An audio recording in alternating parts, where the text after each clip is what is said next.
Daniel chapter 7.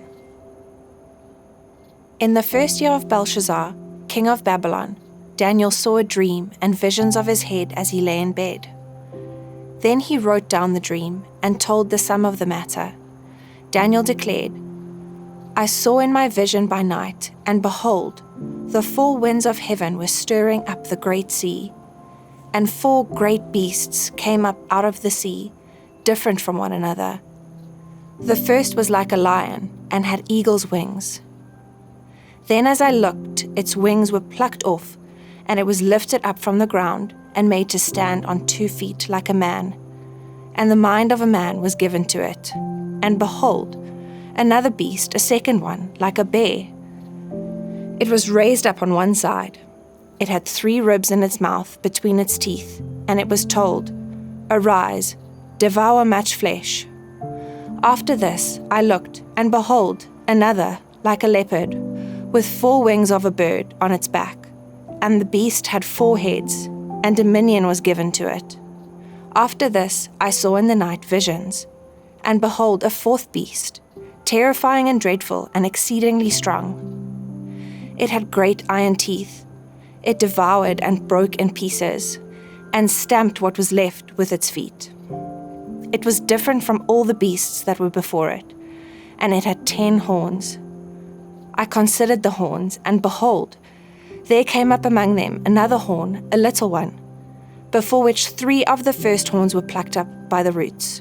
And behold, in this horn were eyes like the eyes of a man, and a mouth speaking great things. As I looked, thrones were placed, and the Ancient of Days took his seat. His clothing was white as snow, and the hair of his head was like pure wool. His throne was fiery flames, and wheels were burning fire. A stream of fire issued and came out from before him. 1,000,000 served him, and 10,000 times 10,000 stood before him. The court sat in judgment, and the books were opened. I looked then because of the sound of the great words that the horn was speaking. And as I looked, the beast was killed and its body destroyed, and given over to be burned with fire. As for the rest of the beasts, their dominion was taken away, but their lives were prolonged for a season and a time. I saw in the night visions, and behold, with the clouds of heaven there came one like a son of man, and he came to the Ancient of Days, and was presented before him.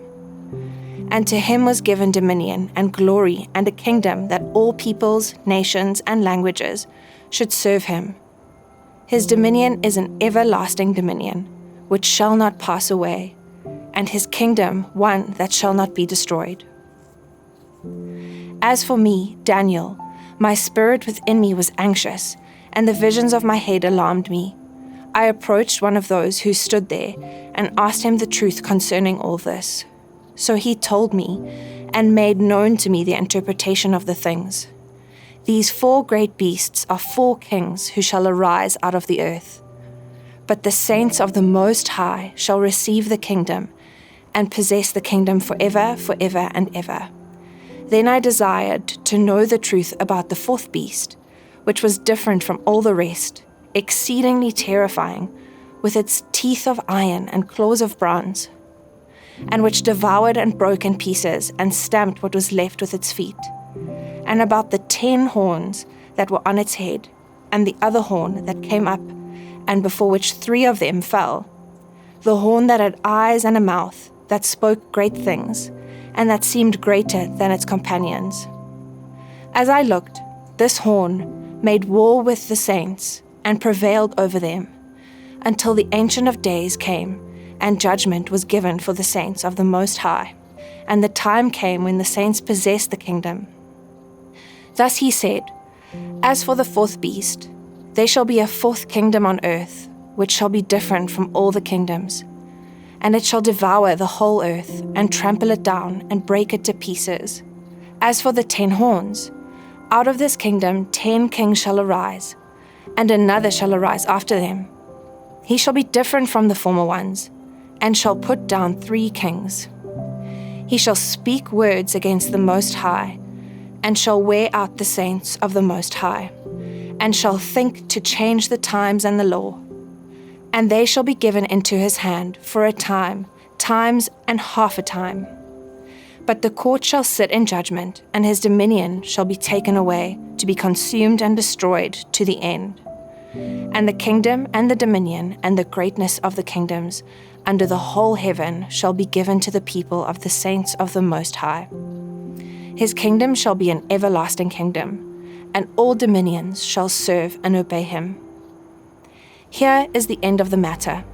As for me, Daniel, my thoughts greatly alarmed me, and my color changed, but I kept the matter in my heart.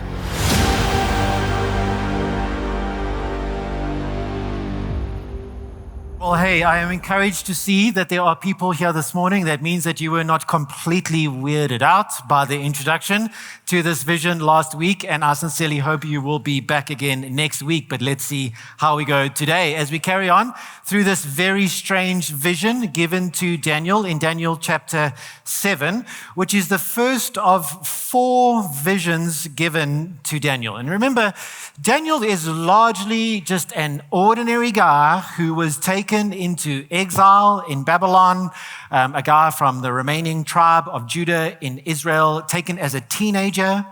He has lived all of his life, well, most of it, the last 70 years of his life, has been lived in Babylon, where he has been so faithful in serving and worshiping his God. And God's hand has been upon Daniel in extraordinary ways. He has given Daniel amazing influence over Babylon, where he has become a personal advisor to various kings in the empire. God has given Daniel extraordinary wisdom and insight to be able to interpret strange dreams given to other kings in the empire, not to mention the fact that God has miraculously rescued Daniel from the lion's den and his buddies from a flaming furnace. In other words, Daniel has seen a few things in his 70 years in Babylon. Now, near the end of his life, he's near the end of his days, God now starts to give Daniel himself visions. And these are visions that span the immediate future of God's people. So kind of visions that include the changing of the guard from Babylon to Persia and Greece and Rome, etc. So visions that pertain to kind of near events happening, but also visions that would cross right over to far distant events that are so far in the future that are events even still in our future today. Now, when I say that, what I want you to note about that is what we believe, and what you'll see clearly today, I hope, is that despite how strange this book is, and it is, it includes events, some of which have been fulfilled in stunning detail, but events here that still refer to things that are yet to take place. So for me, what that means is this book, despite how hard it is and how much work it is to unpack it, is living and alive for us today. What we are reading about and what we are studying are details about events that are still yet to take place. How exciting is that? And so that is my kind of just my charge to you, like, we can do this, guys, come on, because really it's going to be worthwhile to us to kind of wade through this literature, which is so different to us. We're just not used to studying these passages of the Bible because of how strange they are to us. So last week, we kind of started by looking at the first 14 verses, which was just the dream as Daniel recalls it. And we pick it up today in verse 15, after the vision had been given to him. And we read, "As for me, Daniel, my spirit within me was anxious, and the visions of my head alarmed me." No kidding, right? Daniel's anxious stature, what's really causing this alarm and what is disturbing Daniel is not so much the crazy imagery of beasts in a dream. This is something that Daniel is used to. He has interpreted dreams like this. The reason Daniel is so alarmed is because he senses that this dream has ominous implications for his people, the people of God. And so that's why he wants to know what it means. And so he approaches, we read, one who stood there and asked for an interpretation. And we believe that the one giving the interpretation is an angelic being, most likely the angel Gabriel. Why do we think that? Because in chapter 8, which we'll look at next week, an angelic being named Gabriel interprets the dream for Daniel. So likely it's the same person here. In any case, an unnamed angelic being interprets the dream for Daniel and also elaborates on the dream. So it gives Daniel and us understanding on this weird vision, but also adds additional information.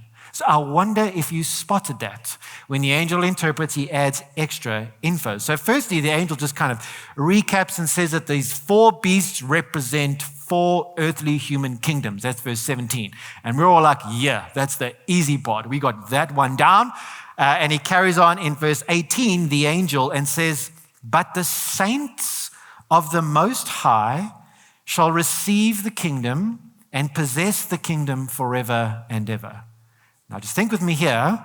If you think back to last week and you think about verse 1 to 14, is this a detail Daniel received in his dream? When he narrates the dream, does he narrate the saints of the Most High God?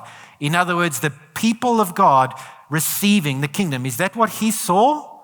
Is that what he recounts? Not quite. What we see Daniel narrating in his dream is that the kingdom is given to whom? One like a son of man. Made a big deal about that last week. Verse 14, that the kingdom was given, this one like a son of man ascends in the clouds, and the Ancient of Days gives to him, the one like a son of man, that is Jesus Christ, the kingdom.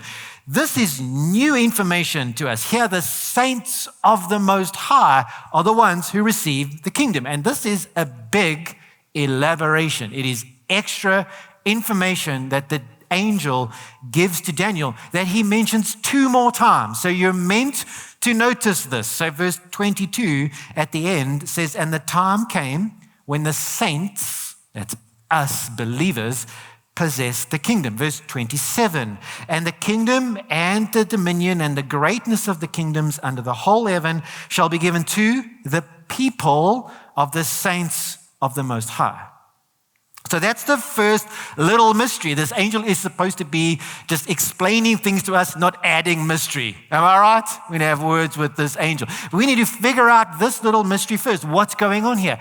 Is it the one like a son of man, Jesus, who receives this eternal kingdom? Or is it the saints of the Most High, the Son of Man, that receive the kingdom? Well, we will figure that out later. But Daniel moves on because he is particularly concerned with the 4th beast. The first 3, not so much. Now he's interested in that 4th beast. Now remember from last week, we saw in the dream all these cues that point, all these literary devices that point our attention to the 4th beast too. It says there was something different about it. And so there's a bit of a mystery about the 4th beast. And Daniel picks up on that. And so he asks for more information. He just straight out goes, I want to know more about that 4th beast, about the 10 horns on its head, and about this other little horn that comes up after the 10 horns, right? And Daniel wants to know more about those. And thankfully,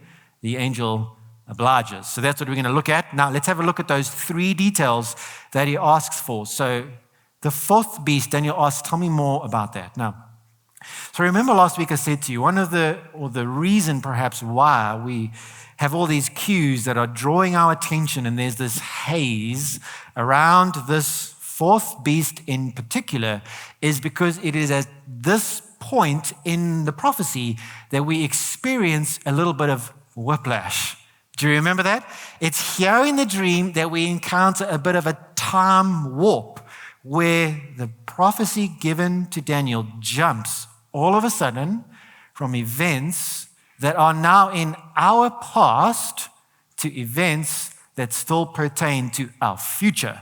So you're just reading along and you're like, all right, and then kapoom, you're this way. And you get a crick in your neck. That is, remember last week we spoke about that.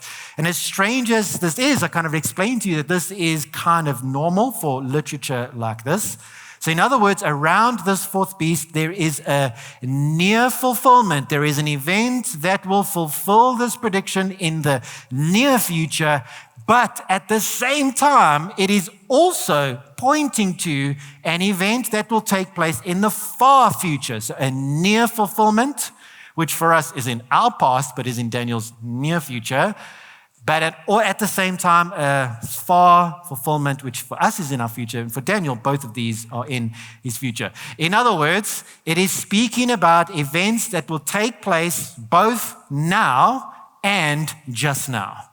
That is to use technical South African terminology. Right? Both now and just now.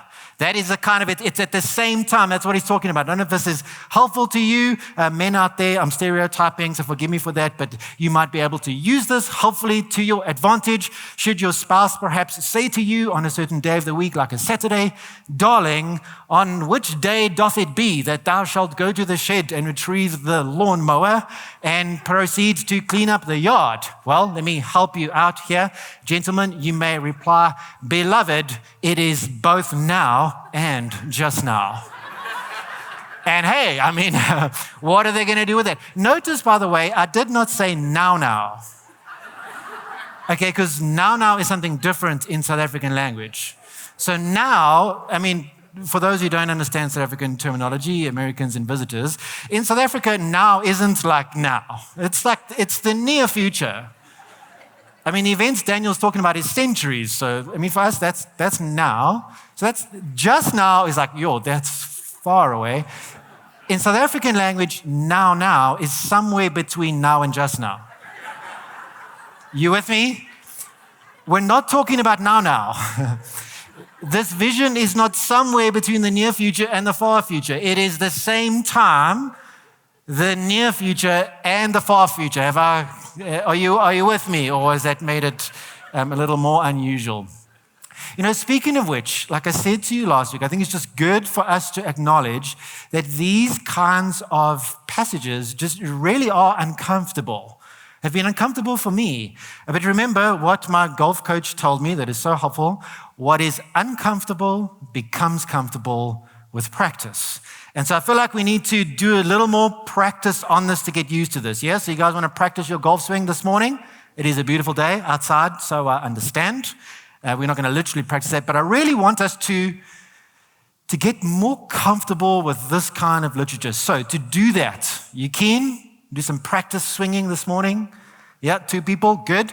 To do that, let's go to a place in the Bible that we should always go to when we are thinking about events still in our future. And I really mean this to you as just really good advice.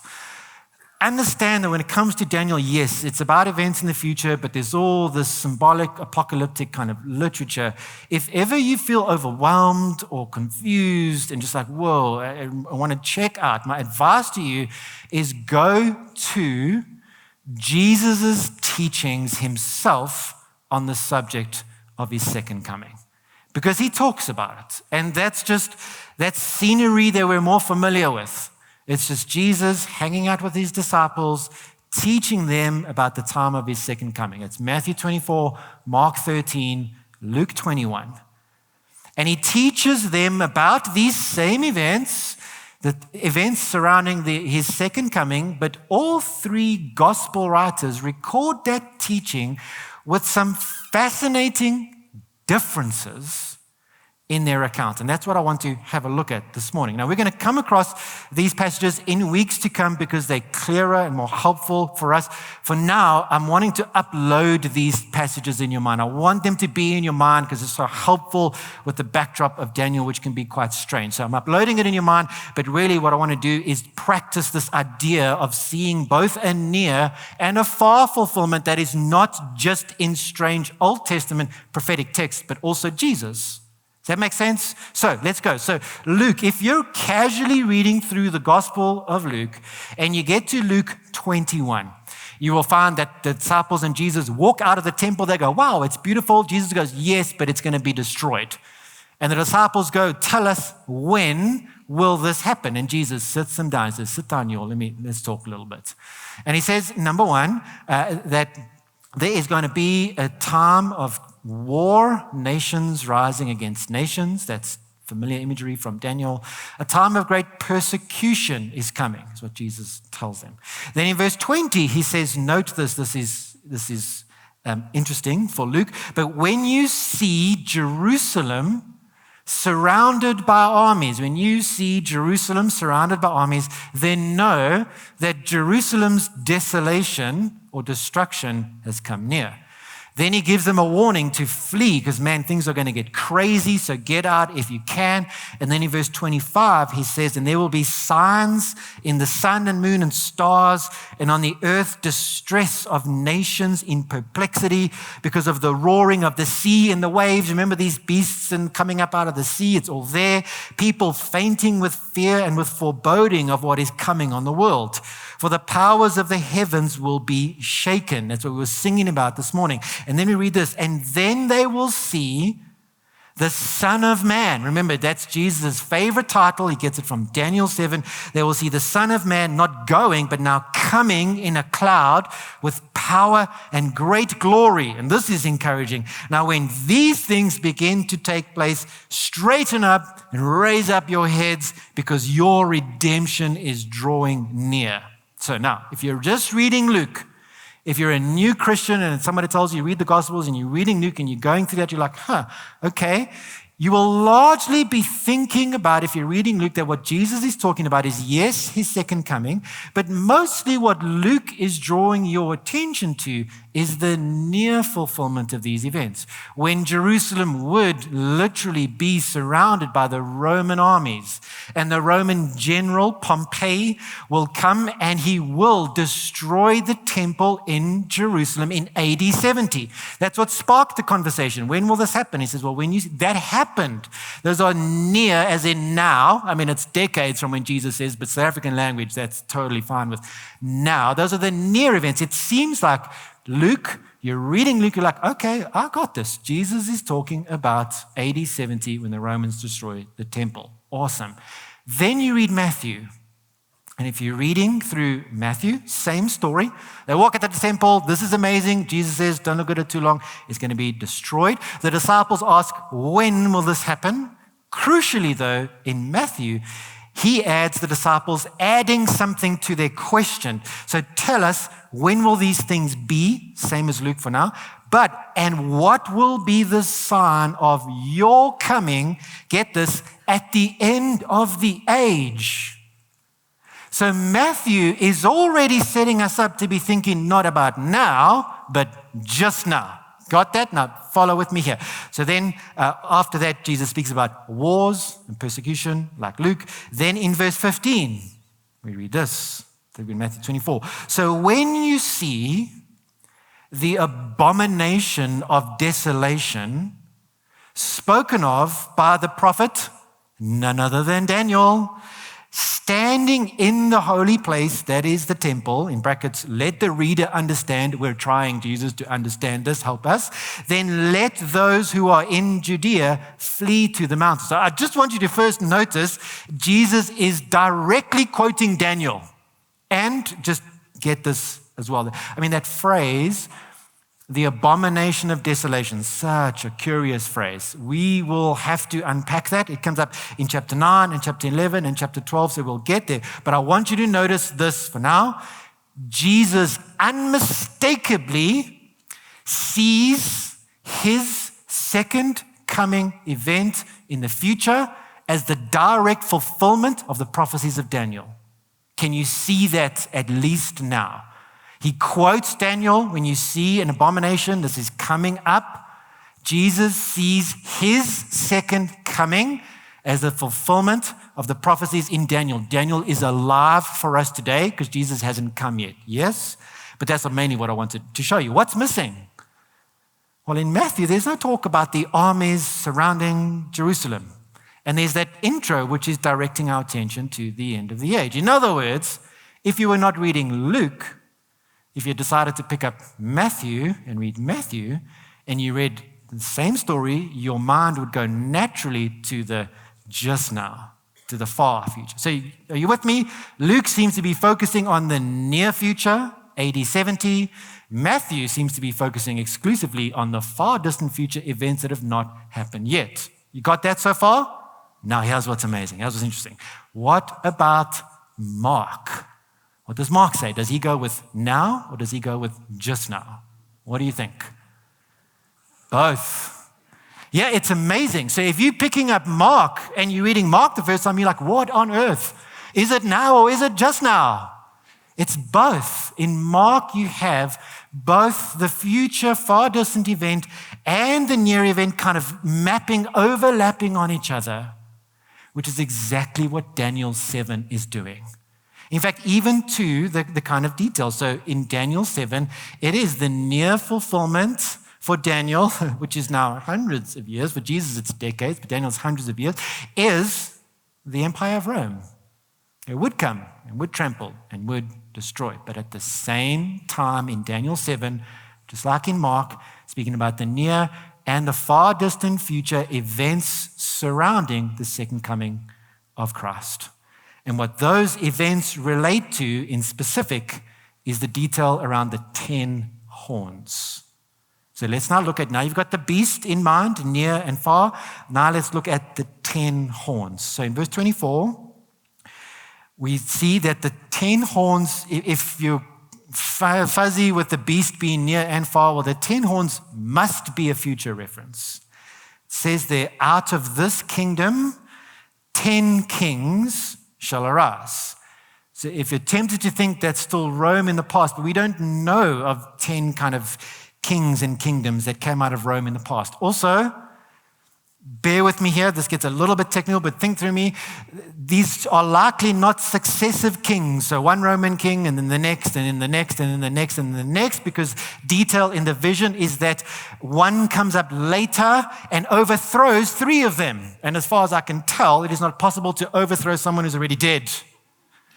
So this is likely pointing to some kind of future event that is some kind of national political structure, a kind of a coalition of sorts, out of which will come another being that will initiate this kind of period of great struggle. So bear with me, but this seems to be the natural interpretation here.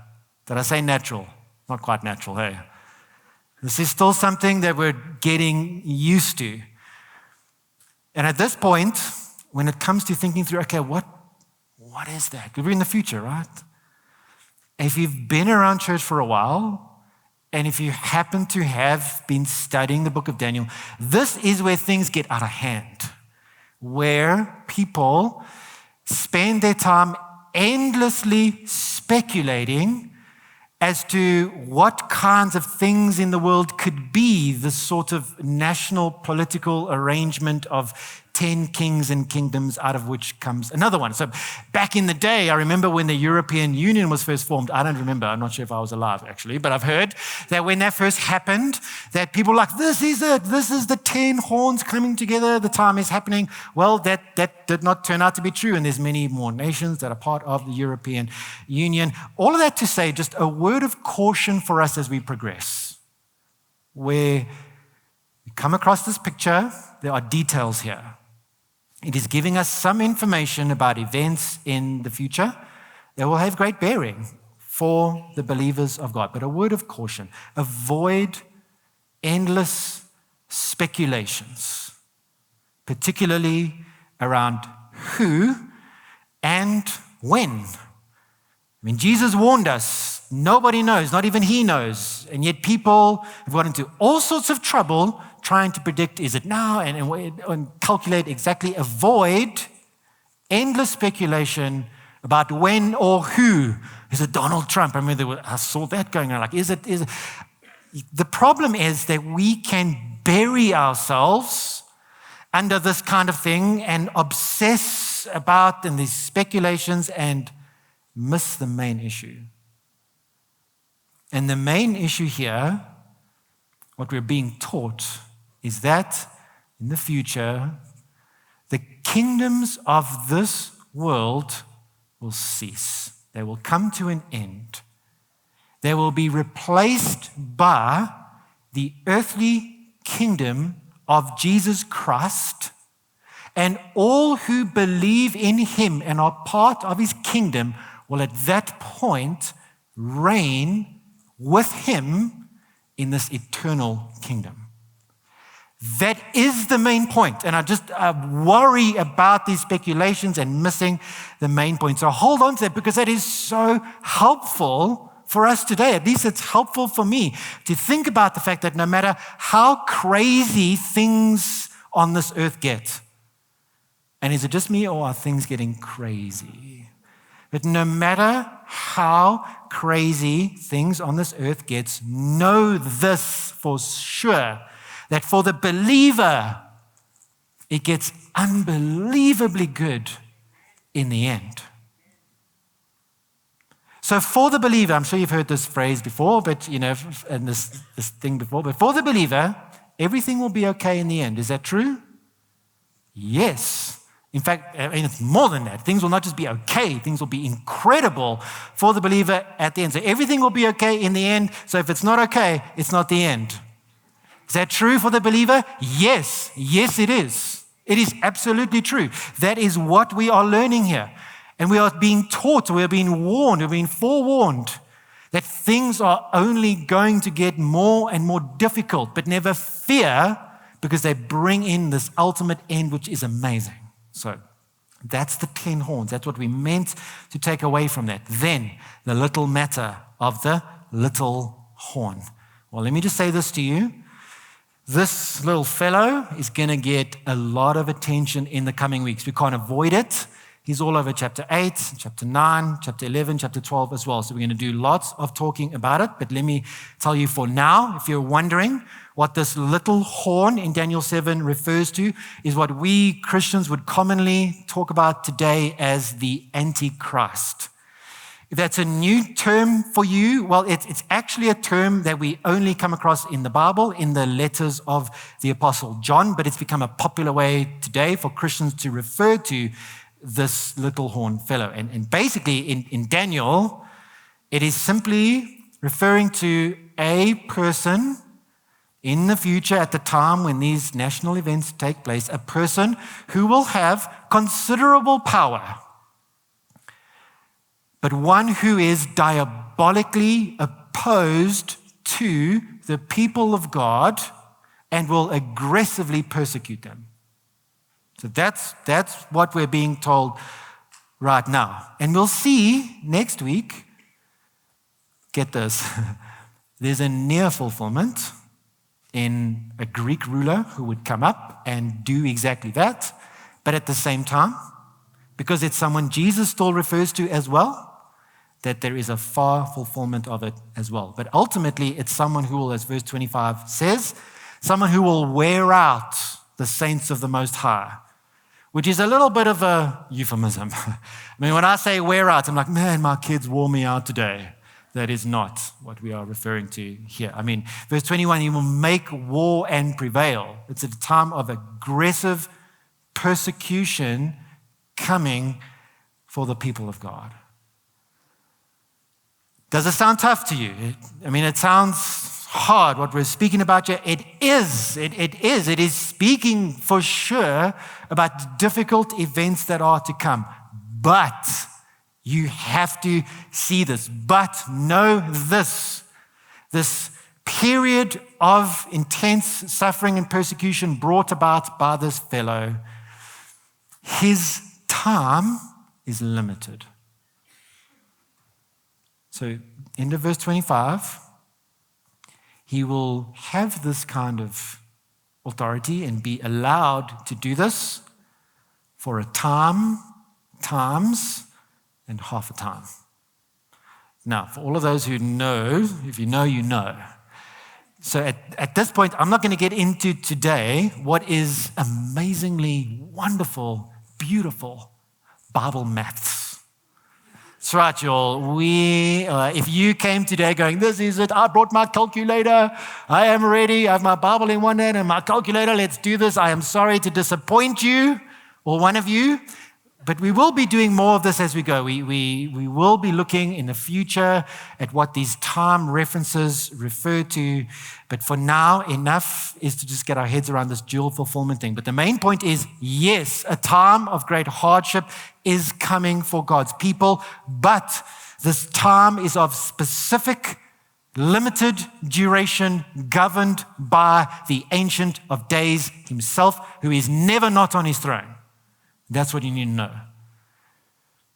And if that is not yet encouragement enough for you, just keep reading. You've got to keep reading in these passages.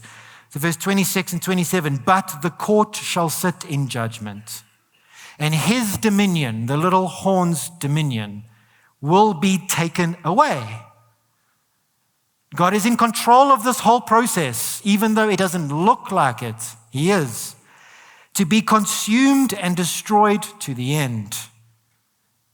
That one day he will be done with completely, and all evil will be done with. And the kingdom and the dominion and the greatness of the kingdoms under the whole heaven shall be given to who? To the people of the saints of the Most High.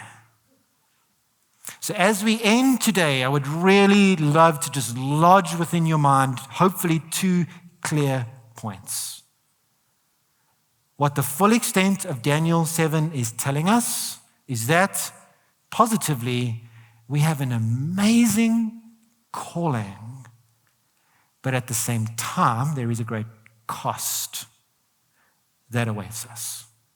That's largely what the Daniel 7 is about. So firstly, the cost. What I mean by the cost is this is speaking about a time of great difficulty for believers. Now, I know this is hard news for people because a lot of people sitting right here today are already going through difficult times. I mean, I get that. And difficult times due to personal circumstances, perhaps due to own mistakes or due to the evil in people around us and circumstances and difficulty, like already things are hard. And I get that. And at the same time, what I'm really speaking about, what this text is really speaking about beyond those difficult events is the fact that it's getting harder and harder to be a Christian. Am I right? It is getting harder and harder to be a faithful Christian. Christianity is no longer a popular option. I don't know if it ever, I think it was actually, it was a popular option for a long time.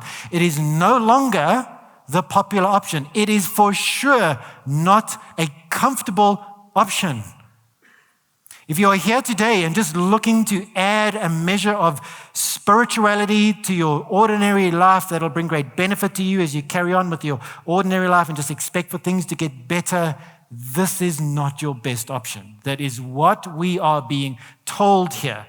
Things are becoming harder and harder to be a Christian, and the reality is it's only going to get harder.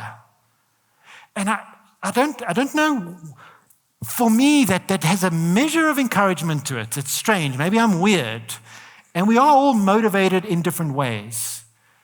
But for me, there's this great help in just acknowledging. The worst thing is to be tricked. And go, I thought this was going to be. And, to just know that, this is what's set before us.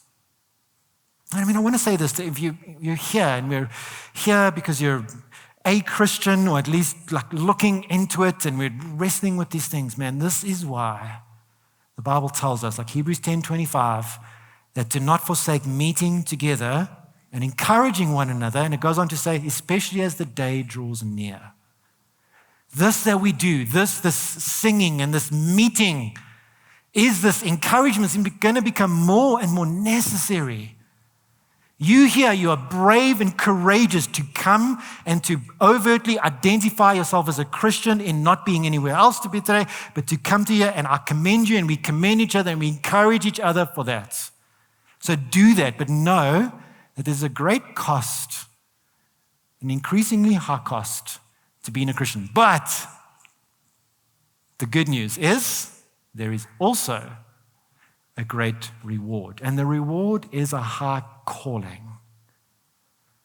A high calling. This takes us back to the angel's elaboration. The 3 times the angel spoke about the saints of the Most High God who faithfully persevere to the end are the ones who receive dominion and some measure of authority in this eternal kingdom. The call is a call to reign, to rule with Jesus over this world. Now, I don't know, how does that strike you? A lot of Christians, for some reason, we've avoided this kind of language because it sounds kind of weird. It should not. It is what we were told about our design as human beings on the first page of the Bible, literally. Genesis 1. When God made us, we read, then God said, at the end of verse 28, then God said, let us make man in our image, after our likeness, and let them, mankind, have dominion. This is our design. This is our destiny. What happened? Right? That was compromised, completely compromised. Man has forsaken the great calling by rebelling against God back in the garden. That was the design. It got messed up, but Jesus, the Son of Man, through his saving work on the cross and his exaltation to the right hand and the distribution of the Holy Spirit to believers around the world today, is an invitation, even now in some measure, to participate in his reign now. And as good as that can be today, though, let me tell you that is still nothing as good as it can be today. It is nothing compared to what it will be like on that day when the saints of the Most High receive the kingdom with the Son of Man, worshiping the Son of Man, and the beast is done with, and evil is done with. Man, that day. I want to end with, I have an overactive imagination, but this really works for me. And again, honestly, different motivations for different people, but maybe this will resonate with you as well, because it's so... I think about this picture of this return to Eden, the way it was supposed to be. Earth, it's life as we know it today. Just think about this. Just imagine. Life as we know it today, the good parts. Everything good, everything beautiful, everything that brings joy, all of those moments that warm your heart. That future reign we're talking about is all of those things, and get this, only those things, because there's none of the evil. So none of what breaks your heart, none of what causes you anxiety, none of what stresses you, that's all gone. And it's everything we know of life today that's beautiful and glorious, minus anything that's bad. That's the picture being painted for us. It's not a picture of wafting about on clouds with wings, playing a harp, or, that doesn't motivate me at all. I don't know, maybe you, but that's not what we're being told here. That's the great calling, but it comes at great cost. And for us now, these two are intermingled. We get both. We get tribulation, which is going to increase. We get some measure of glory, which is only going to increase. So persevere, saints, and encourage one another with these words. Let's pray. Lord, would you encourage us with these words? I sincerely pray this morning.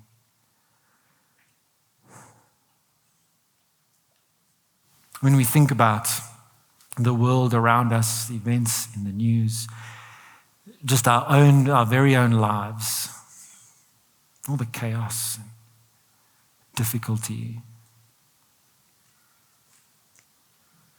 Why would we sign up for this, to be your followers, when we have this, that things will just get harder? So encourage us today with these words. By your Holy Spirit, which is active now, bringing about your heavenly kingdom onto earth now, Holy Spirit, encourage our hearts. Discharge to us the confidence, the conviction, the certainty that these events will play out at some point, in exactly the way you said, because all of the other ones that you said did. Would that be so deeply rooted in our hearts? In that confidence, grant us peace. Grant to us peace. Peace that comes not from a life that is absent of any struggle, because we know that is not what's before us. So grant to us that peace that surpasses understanding, that only you can discharge to us. Encourage us, embolden us, strengthen us in increasing measure as we try and set ourselves to living our lives faithfully to you in these days. May your kingdom come and your will be done on earth as it is in heaven.